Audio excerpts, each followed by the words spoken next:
thank you very much for joining us on the NTA. You're watching the Medley Show with Cecil. On today's episode of the program, we will basically be celebrating heroes, female heroes, heroines, women who have excelled in their different fields, in their different endeavors. We'll go from way back in time, to the times of the Fumilaro and Sam Kuti, Margaret Ekpo. We'll come on to business. We'll talk about women who are doing well in technology, in medicine, and in other areas. And of course, very importantly, sports. Of course, when we talk about heroes doesn't necessarily need to be those people who have been there for 20 years and excelling back to back. I mean, you could do one or two acts of one or two heroic acts, like how we all celebrated Toby Amuson when she first won at the athletics championship, and of course the many ladies who won at the Commonwealth competition. Yeah, that's it. Okay, I can't remember. Yeah, at the Commonwealth, the recent one. Yeah, so we celebrate them all. So I would like you also to tell us, who is the woman you'd like to celebrate? Who is the woman maybe in your area, in your life, in your tribe, or someone who is notable to you that you think should be celebrated on the program? Do send us, tell us the name of who you'd like to celebrate. It could be your mother. Yes, I know many people want to celebrate their mothers. Yes, it could be someone else, a woman who has been a hero to you, and you send us a line or two and why you think, why you're calling that person your hero. Just before we get to, and you do that on our phone line, which is a text and a WhatsApp only line, and it's 081 177 82020. That's our phone line. Once again, 081 177 82020. The number is showing on your screen right now. Tell us the woman you would like to celebrate on the program today. Today's about the woman. It's about the women. Yeah. All right. Before we go on to take our background feature, which will set the tone for our discourse today, I'd like us to meet my guest very quickly, and then I'll start with the veteran broadcaster. She's produced a number of documentaries, features celebrating women during her time in the broadcasting, and of course after. She's very deep. She'll tell us so much that she knows. Back in the time, I don't know how much she knows now, especially like in music and the other. We'll get to know as we continue. Help me in welcoming Deborah Ogazuma. You're welcome, ma'am. Thank you very much. I just said I don't know if you know any music now, but I hope as we continue, I'll hear you say something. I mean, tell us one or two. I hope so. Okay. All right. We also have on set with us, and this time it's good to know that there are men folk who actually celebrate women who are not, I don't want to say male chauvinists. Anyhow, he is not. He's celebrating women, and you get to know about it as we continue. Help me in welcoming a blogger also. He is the executive director of EEEI, Engage, Empower, Educate Initiative, Belema Meshakat. Thanks for having me. All right. Okay, I'm glad that there are men like you who celebrate women. I mean, I see a lot you do, all those, you gather women together. You know, tell us a little about it as we get to talk. Yeah, they call us a he for she. A he for she, nice. I hope we have she's for he. No, there are enough. He's have enough, so they don't need any shit too. You think so? Yes, no. I mean, it's everything is a man's world. Yes, it's a man's world. I'm the man. I'm the big guy. Anyhow, it's time for us to move on. And moving on first, let's set the tone. It's our background feature, which takes a look at some heroic women of the past, pioneer heroines. All right, let's take a look at it, and then I'll be right back, and let's talk.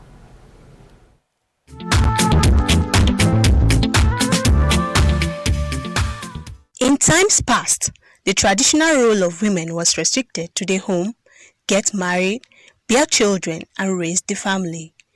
But some women fought to achieve the success that many women are enjoying today. Here are a few of these women. The likes of Buche Mecheta in 1944, the author of Second-Class Citizens, The Joys of Motherhood, and other prose, suffered oppression at the hands of her husband, Sylvester Owodi, and in 1960, the prose, The Bride Price, which was published in 1979 from northern Nigeria. Gambo Sawaba began her political career in 1958 at the age of 17.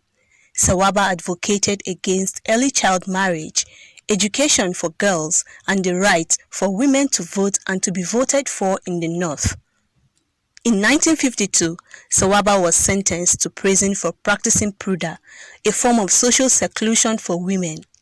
It is said that Sawaba was sentenced to prison 16 times. The likes of Queen Amina of Zauzau in Kaduna State, northern Nigeria, who ruled the Zauzau Empire for 34 years from 1576 to 1610, led an army of 20,000 men to war and expand the kingdom to nearby Nupe land, rule Kano and Katsina, and boost the kingdom's wealth and power with gold, slaves, and crops. Known for her courageous act, Queen Moremi succeeded in saving the people of Ile-Ife in southwestern Osun State during the 12th century by allowing herself to be captured by the Igbo raiders just to reveal the secrets of the enemies who were trying to invade the town of Ife.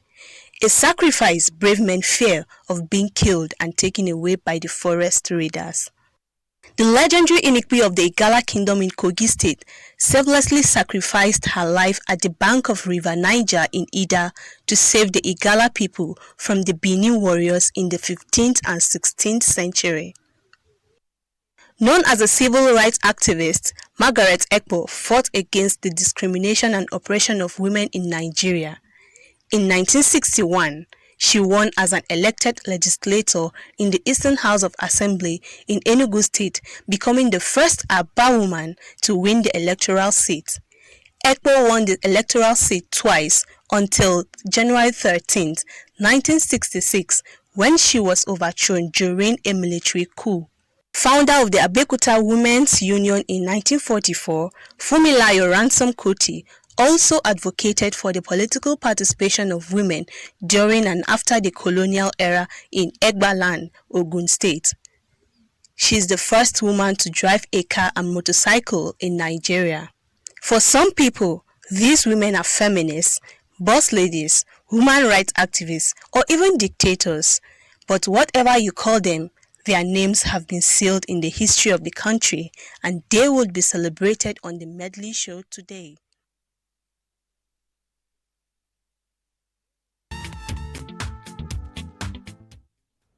All right, thank you very much, Capsi Joshua. That's pretty detailed background feature, taking a look at women of the past. But very quickly, let's set the tone. Women back in the years, I don't know if I would say back in your time. I know the role of the women, mostly the girls don't go to school as we have it today. Of course, I think it's, maybe you might not agree. Maybe the much they may go, it's primary school, I think. But the primary, they'll tell you that the business of the women, just get married, you have to raise family, you have to be submissive and everything. Of course, I'm not saying you should not be submissive now. I mean, give us a clearer picture of the girl child, the women back in the years, maybe pre-colonial on that period. Pre-colonial? Or maybe, the early time, maybe in the last 40 years. Well, I know that women had to struggle for girls to be educated, and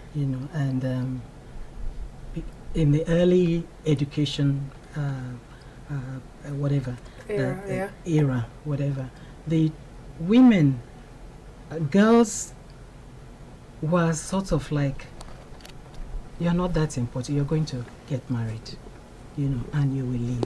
It is the man who is supposed to take on and sort of take on the name of the family. Oh, that's true, because they don't carry the name. So. You take on the name of the family, you are the breadwinner, you are what, in spite of the fact that evidence showed that women were also breadwinning, even in those days, So schools, it depended on how liberal the father, I think usually was. If you had a father who felt, my daughter, I love my daughter, I would like my daughter, you were lucky, you went to school, But mostly it would be like primary school, People had to struggle, even outside of Nigeria. People had to struggle to say that, no, we want our children also to be in secondary school, And people will say, no, if you send them to secondary school, they will not get married. People don't want to marry overeducated, whatever it is, And as one lady in Uganda said to me when I was shooting something on women's participation, she said, we told them that's what you told us. They wanted now to go into the university. You told us that if we married, if we went to secondary school, we would not, have husbands. But we have husbands. Now we're doing well. People are not complaining. So let's move it up a bit and also go to it. So you will find that it was actually the women, who were privileged, who were also working to ensure that more women came into, these women that we mentioned earlier on, the women I refer to as the founding mothers. The founding mothers, that's the women we saw in that. The women we saw, the Fumilayo Ransom Kutis, the Gambo Sawaba, the Margaret Ekbu, Ladi Shehu, and all of those people were people who fought for the enfranchisement of women. And not just for women, they also fought for the enfranchisement of the downtrodden. That's why people say when you give a woman the chance, everybody benefits. This is it, because she's thinking, how can things be better for the society? Okay. So, Belema, you want to quickly add to that? Of course, I know you were not born at that time. I was not born at that time. But the narrative is actually true, Mm-hmm. and it's what we've experienced over time. Most times, that's why you see some of us that do what we do have a passion for women and our mothers and what they had to go through to ensure they send themselves to school. Are you getting me through the time, and how we have this belief that if you empower a woman, you are actually empowering the whole community, because the women have a way of, like you have said in roundup, have a way of taking care of the larger community. They don't just think only of themselves like some people will say the men would do, right? So that's why we do what we do for women. So the narrative is quite correct, but this time things have changed. Yeah, things have changed. Things have changed, but also don't forget the fact that we still have places where women have to be married off to take, so they can take care of the family and everything. They are still seen as the ones who. Yeah, but even in those places, you would agree, would be like, for instance, let's look at I think it's Saudi Arabia that finally allowed even women to come into the stadium to watch matches. It was not allowed before. Now women can drive and apply for driver's licenses. Are you getting me? So in countries where we had this thick and very tough opposition to women, we've seen that as we grow, things are beginning to change because people are beginning to see things differently. So I think we've gotten a lot better from where we were coming from back in the 80s and the 70s and the 60s. And trust me, the next 5 years, you might be shocked that if you begin to check the statistics, you might see that equally girls and guys are equally getting access to education. Let me quickly talk about.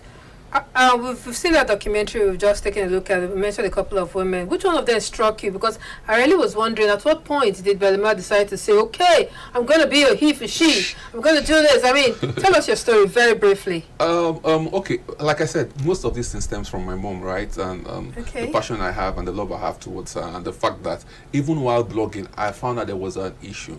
While blogging, most people that report to my page and report to me about issues they have were women.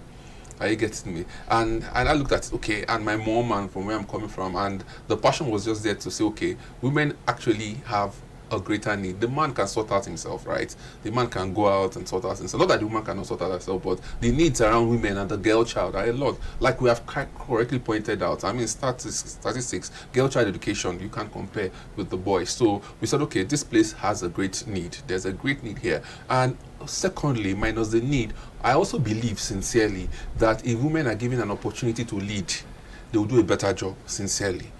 Give us instances of what you were. Okay, you must want to mention.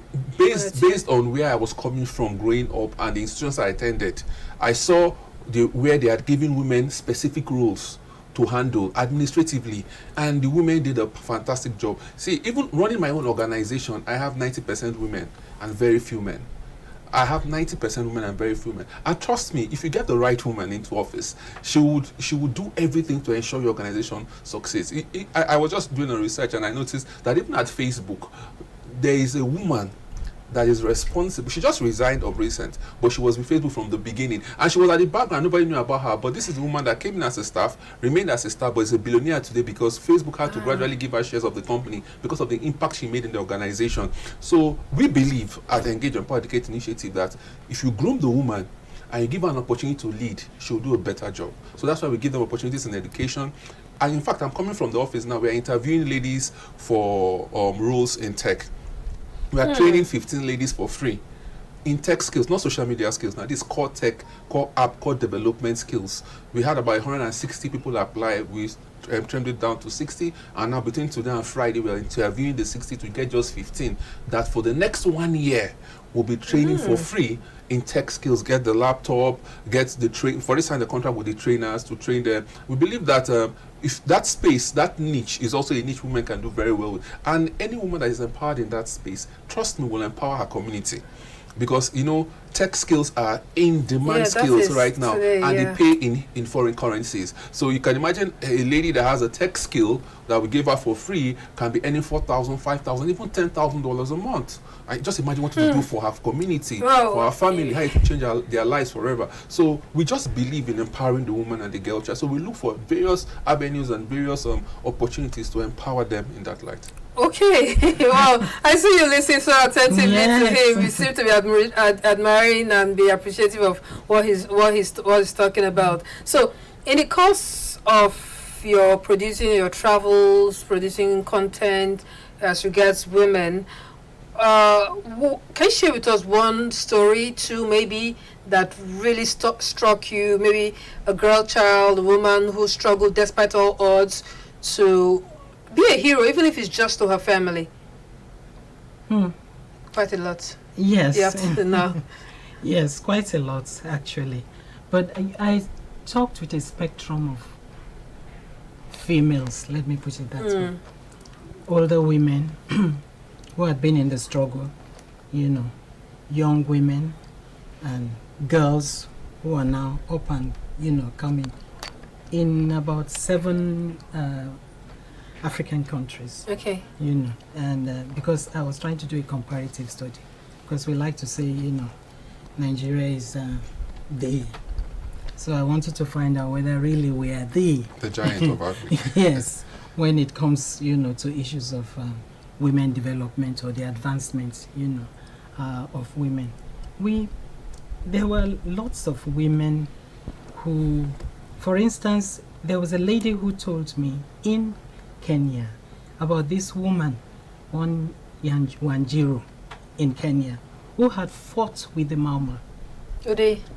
With the Mau Mau, the whatever, and she was one of the freedom fighters, and she was a brave woman, was out there doing whatever, and she said what struck her was that there wasn't even a little lane or street named after her. Nobody remembered her, in spite of the fact that this was a woman who challenged the men to come out and say, look, I'm out here, excuse me, fighting. You be men. If you cannot be, then take my clothes and I'll take on your trousers and whatever it is, wow. and do this fight, But you find that women, there are lots of these women all over the place. They've not been recognized, That's one story. Then you have people, young girls, who feel that they are in the middle of something and they want to be part of development, and they want to make an imprint in what is going on, And I talk to young artists in Nigeria, in Uganda, in Kenya, who are able to sort of to express themselves and say, we want to be part of what is going on. And I think when we look at it, it's not so much that women may be better than men, but that each has skills, Women come into management with their type of skills, which is really needed. Okay. You know, that sort of thing, and which may be missing. And when you have that together, you know, you have a complete. It complements. Yes, it more than complements. Yeah. As somebody said to me, it's not a question of people marrying or whatever it is and becoming complementing one another, but that they become complete. What is missing in one It's in the other. is in the other Is in one. the other. Okay. You know. All right. I see. Okay, now let me just quickly say this. Last week on the program, we discussed mental health. We had a psychiatrist here who tried to answer many questions on depression and some other mental health issues. My dear viewers, my very beautiful viewers, they are still asking questions on mental health. I'm sorry, today we're not talking mental health. We're celebrating heroes. Heroes, that women who have done great things, women who have excelled despite all odds. So who is your heroine that you'd like to celebrate on the program today? That's our focus. I'll send all your mental health questions to Dr. Dayaba, and she'll answer them and get back to you. But meanwhile, let's take a look at another feature. We will be taking a look now at some women who have excelled in businesses. Many of the names you know, some you may not. All right, let's have a look.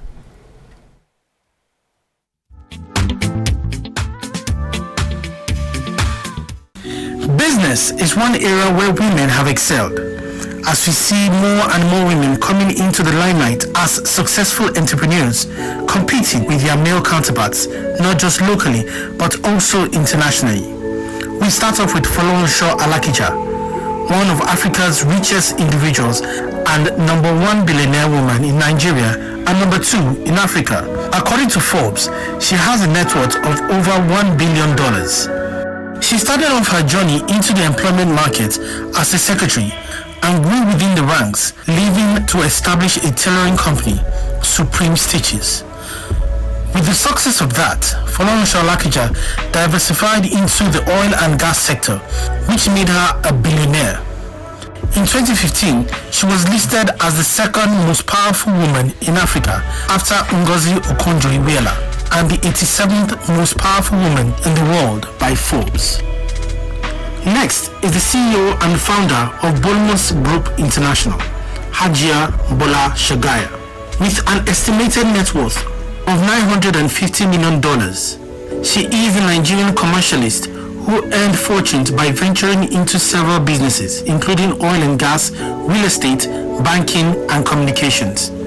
Like Alakija, Hajia Bola Shagaya started off in the corporate world, but with her eyes set on greater things.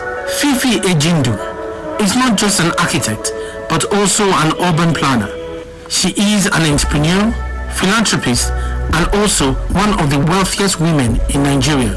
She is the founder and CEO of Starcast Group of Companies, a company which she started from scratch in 1995. This was after she obtained her bachelor's and master's from Pratt Institute, New York, USA. She is a serial entrepreneur with hands in oil, gas, and building constructions. Another success is Stella Okoli, the CEO of Emzor Pharmaceuticals Nigeria Limited. In January 1977, Stella Okoli started Emzor Pharmaceutical with the initial name Emzor Chemists Limited as a small pharmacy retail shop in Lagos.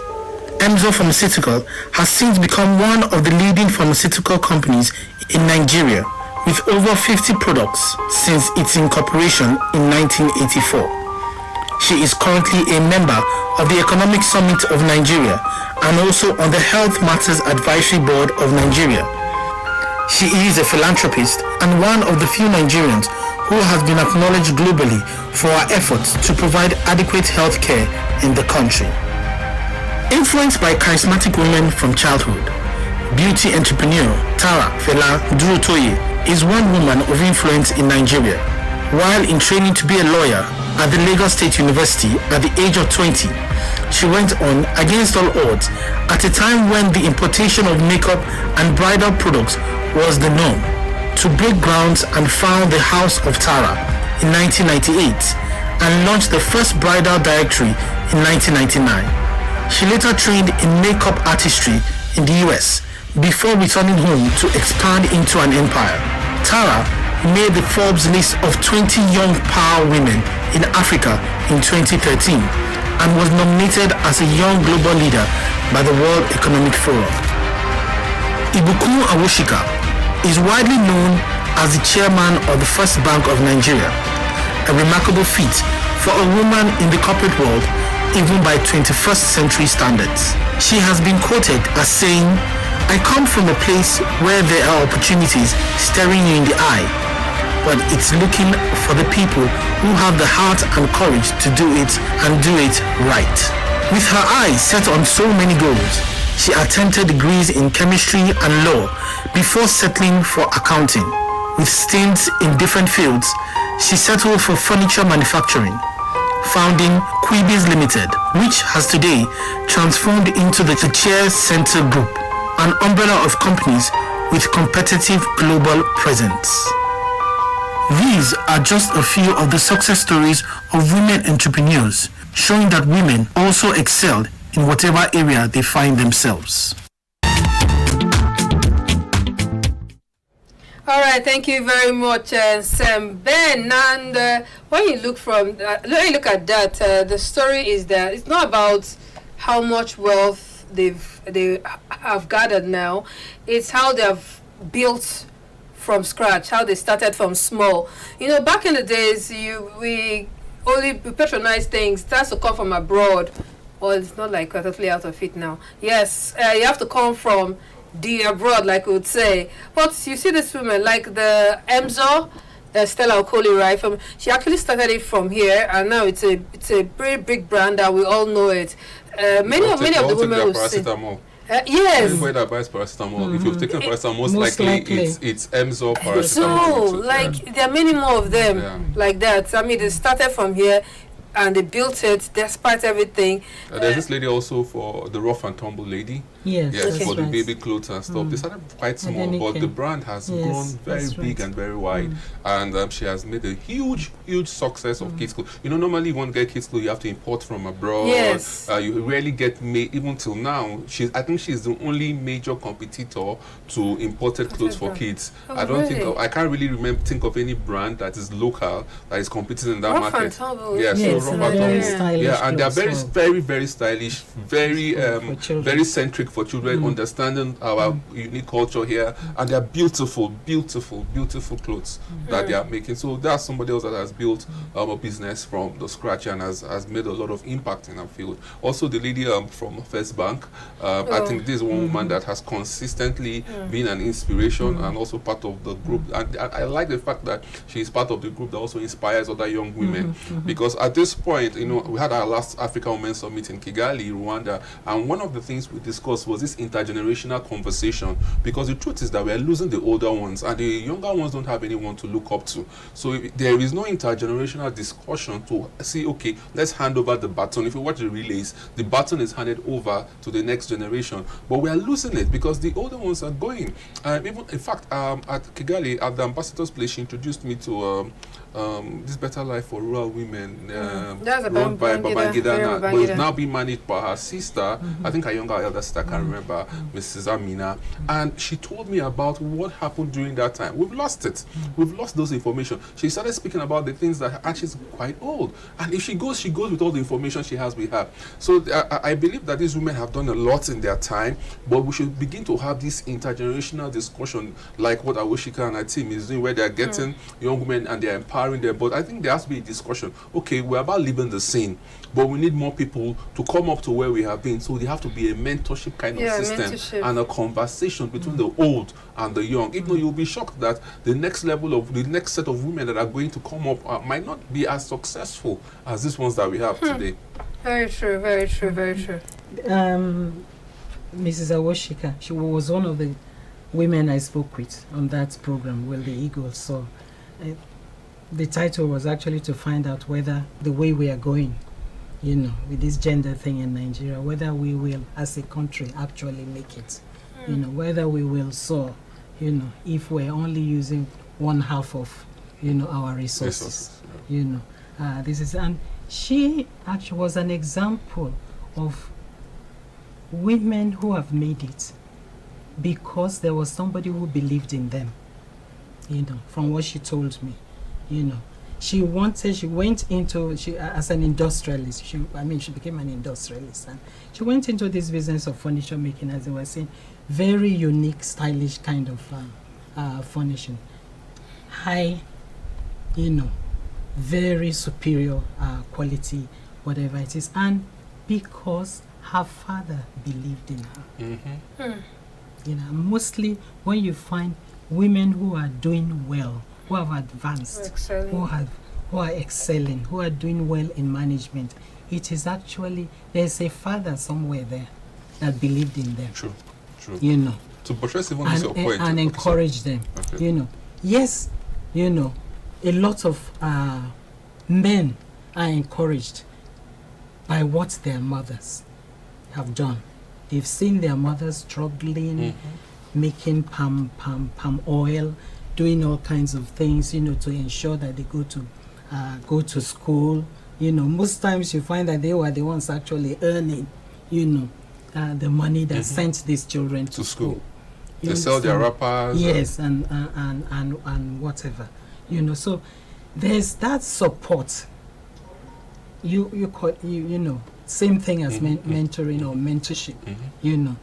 It is important that there's somebody there who is supporting you, and that you pass on the skills. As she said, she was, at the time she spoke to me, she was excuse me, coordinating WinBiz, women in business. That's what I was talking about.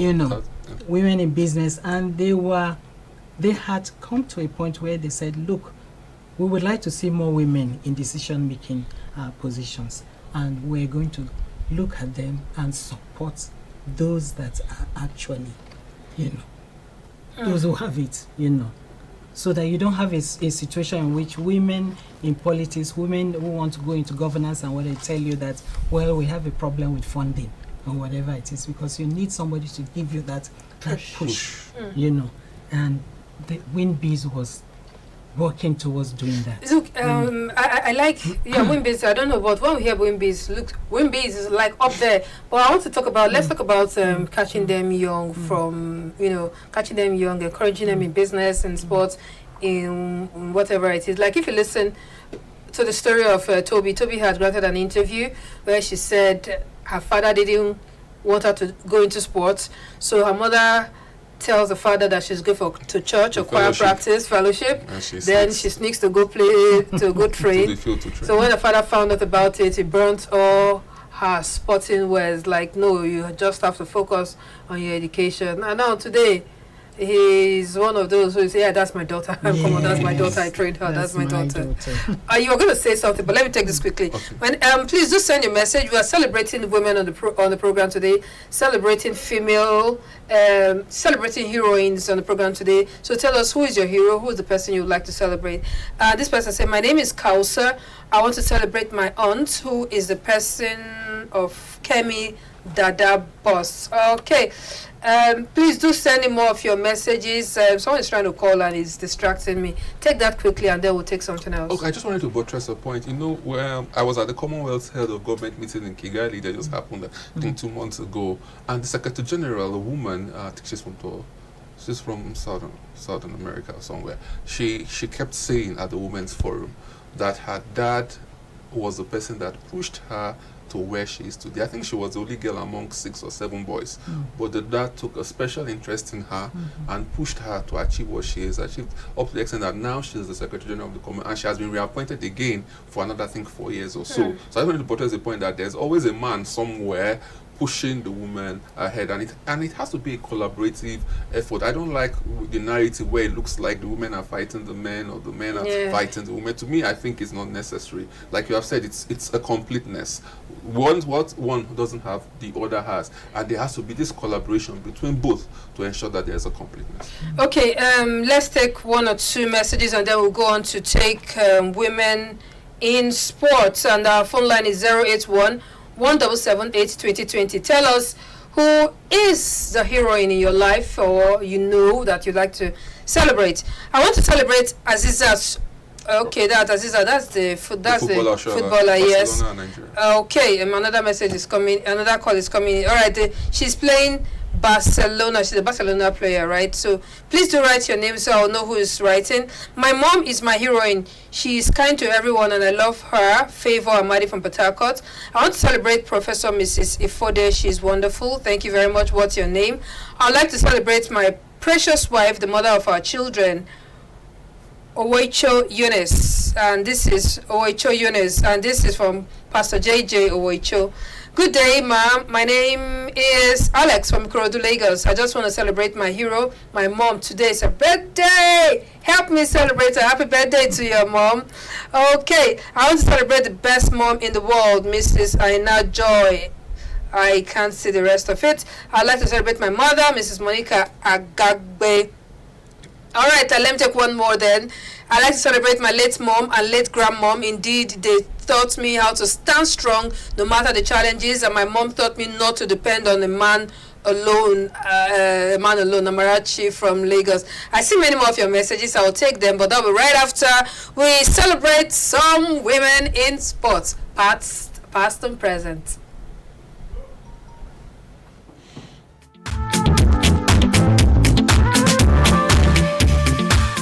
Since Nigerian women broke the norm and ventured into sports, they have broken and set world records, brought home medals and trophies, and made the country proud.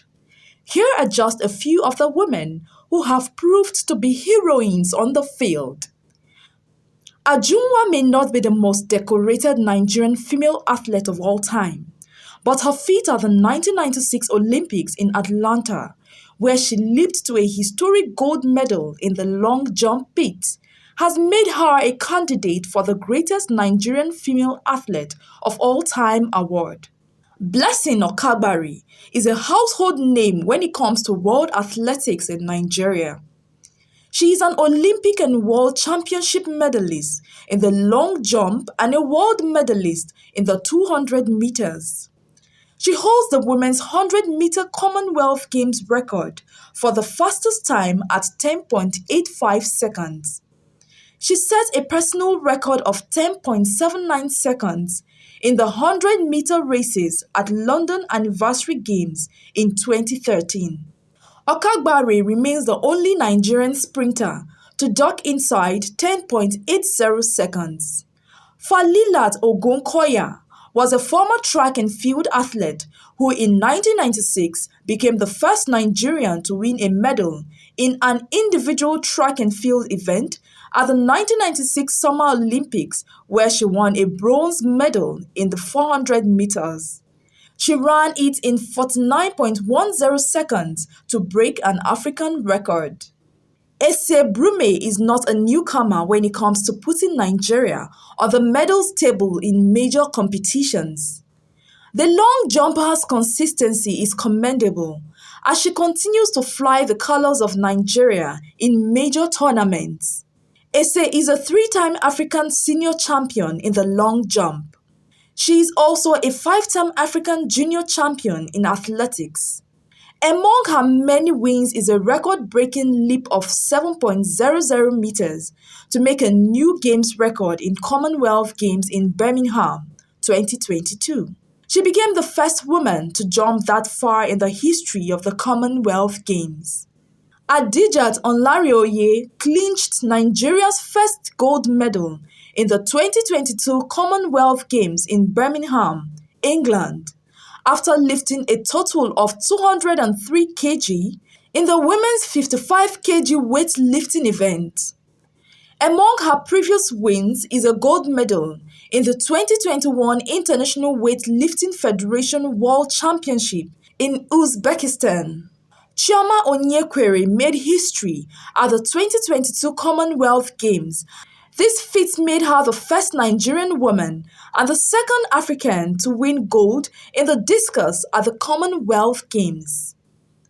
Paralympian Goodness Nwachukwu left fans and spectators screaming, "Oh my goodness," as she made and broke 2 world records in quick succession to claim the top prize for Nigeria in the women's discus category. Lucy Ejike trained to become a Paralympic powerlifter.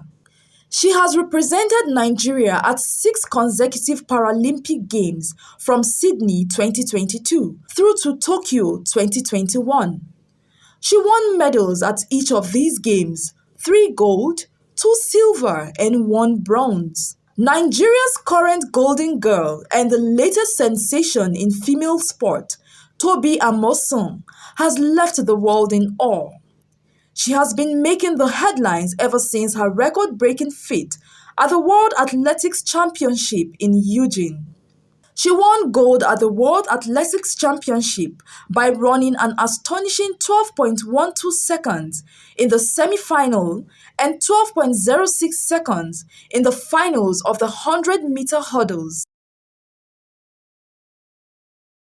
Tobi defended her title by claiming gold at the Commonwealth Games in Birmingham and also setting a new Games record of 12.30 seconds. She has now become Nigeria's first ever world champion in athletics. With our sportswomen breaking world records and earning gold titles, it is surely a great time to be a Nigerian woman.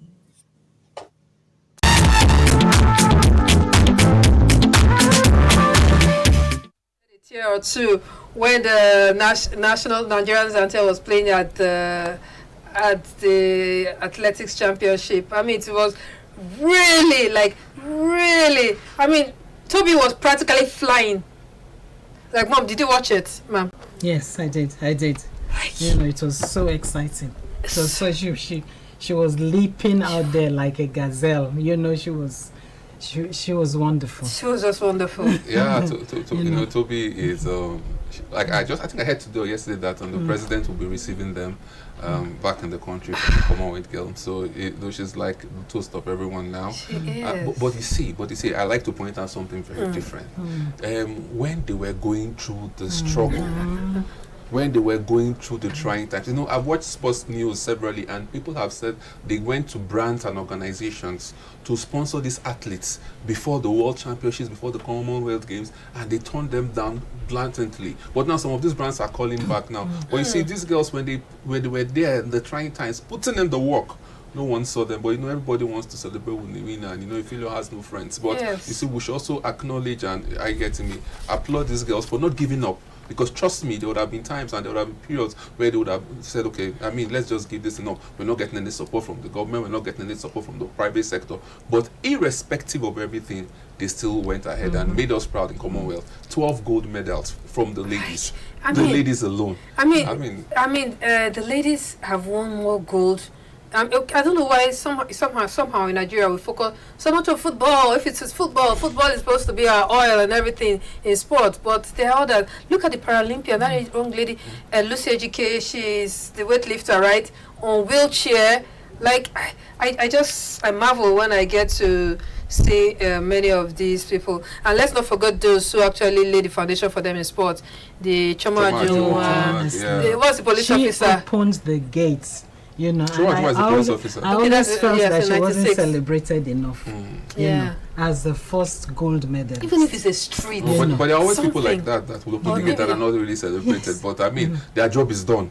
They were sent to do a job, and I like the fact that it's helping her also in the progression of her career and the things she's doing after that period. And I'm sure she now, seeing this new set of people come up, will give her great joy, knowing that she will not just leave without them seeing new people on the block. And we have people even younger than Tobi coming. If you watch the World Junior Championships, right, there are people that are coming, I'm telling you, and these people are not joking at all. So I think if Nigeria wants to take it seriously, to invest more in sports, especially in athletics, like she said, not just football, and in athletics, I'm sure an Olympics is coming in 2024. So we have at least 1 year to prepare, to invest in these people now, to give them proper training, proper exposure, because most of the people that won gold, if you look at their trajectory, they went for international events, they had the exposure, so they were not really intimidated by the crowd at Birmingham, so they were used to it and they were prepared for it. And somehow when I get to see how these ladies get to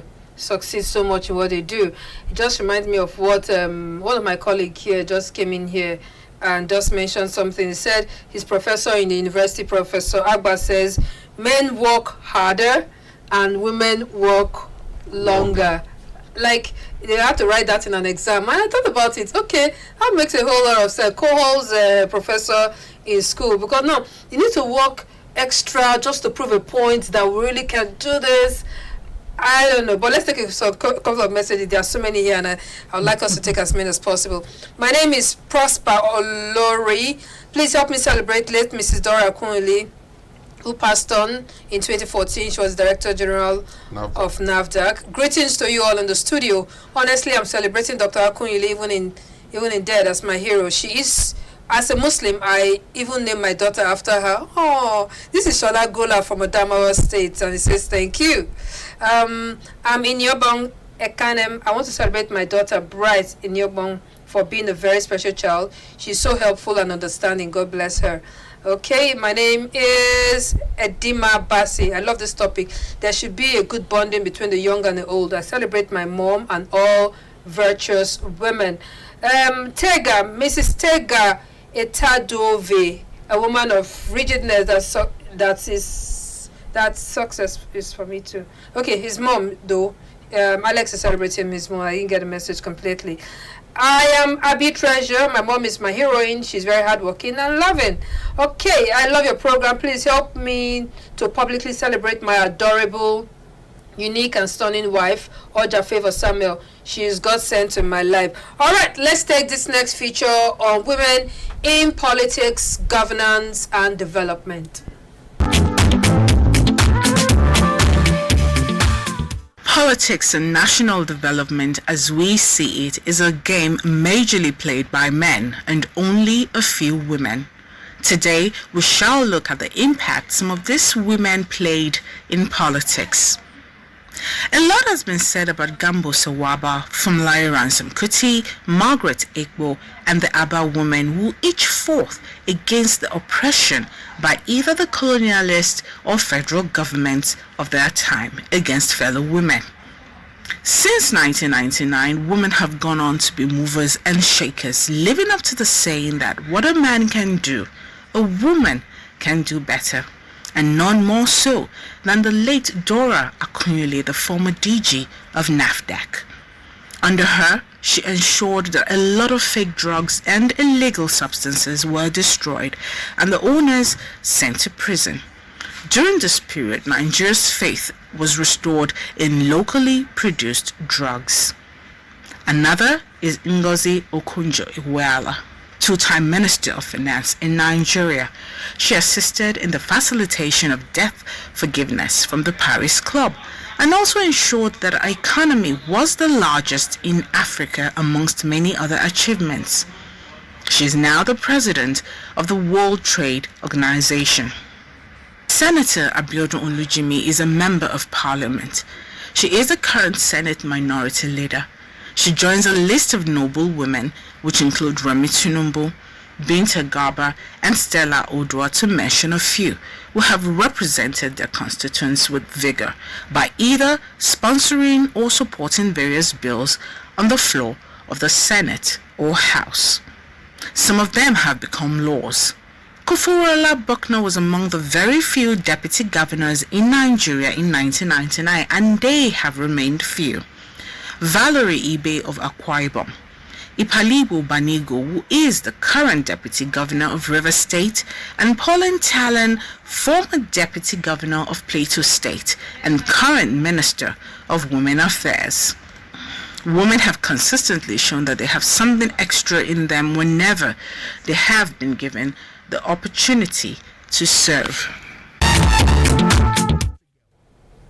Okay, so these are some women. Of course, many of you who have been saying we have not celebrated late Professor Akunle. There she is, our very first woman was celebrating on that last feature.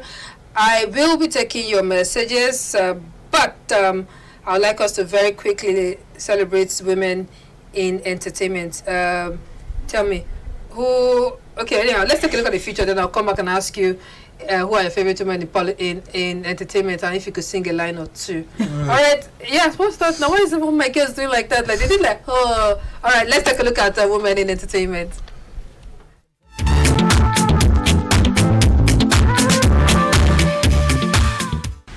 Over the years, women have proven to be a force to be reckoned with.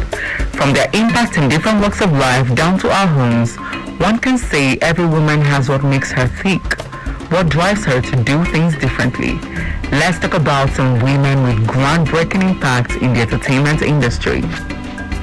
Music video director, filmmaker and television director Kemi Adetimba is another woman in Nigerian showbiz who has conquered in a male-dominated sector.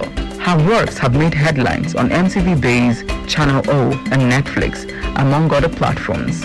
She released a short film titled Across a Blooded Ocean in 2009 after graduating from New York Film Academy.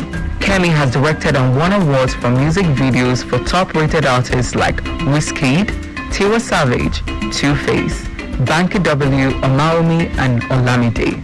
The New York Film Academy graduate produced her first feature-length film, The Wedding Party, in 2016, after which she went on to release another blockbuster, King of Boys, in 2018. Joke Silva is a Nollywood actress who has stood firm through the years.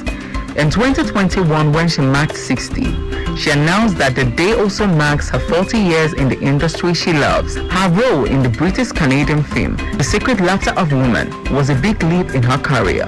She has received a number of awards nominations in numerous categories. Her apt interpretation of roles earned her a prestigious honor of Order of the Federal Republic in 2014. Silva is married to veteran actor Olu Jacobs.